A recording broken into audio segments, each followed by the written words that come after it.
Okay, this is the credit unit, Seeburg credit unit part 2.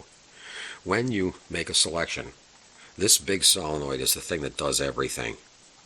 This not only does it make the selection, it also takes the credit off on the back swing. In other words, down and back like that. The first thing that has to happen in these things, you'll notice down here is a little, what is called a ratchet dog, and that has to drop in to the wheel right here.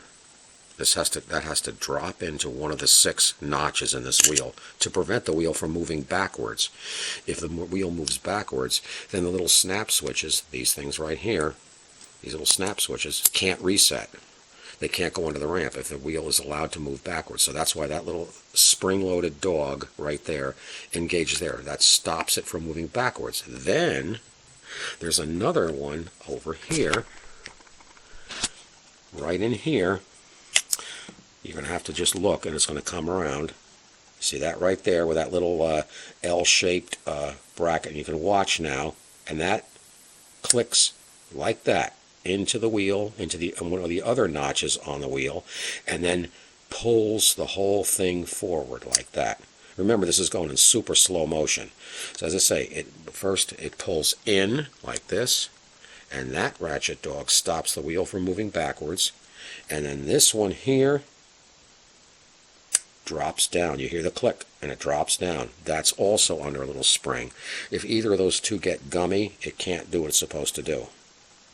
Now, if it's not engaging this one, it can be either because it's stuck in the out position and it's not engaging at all, because you see it's under spring tension. It should flop right back in there, and that can get sticky. You have to put a little drop of oil down there on where you see a little tiny spring.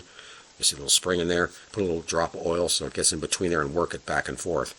Now, if it's not doing this end of it, if you don't hear the little click and that little thing's pawl is not dropping into the other side of it's not dropping in like that, you have to adjust the position of this coil so that it, in other words, if it pulls down but it's not pulling down far enough, you have to move this whole coil that way.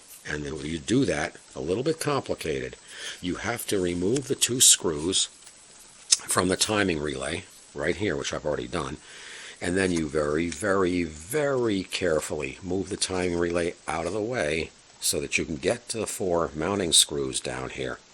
And they give you an access hole. That's what this square hole is for, so you have enough room to put a screwdriver through there and get to the screw holes. You loosen all 4 of those and just pull this entire coil very, very slightly down this way to give it more throw. That's if it doesn't have enough room. That should take care of it. And a very common area of problems with a Seeburg credit unit. Anyway, that's it.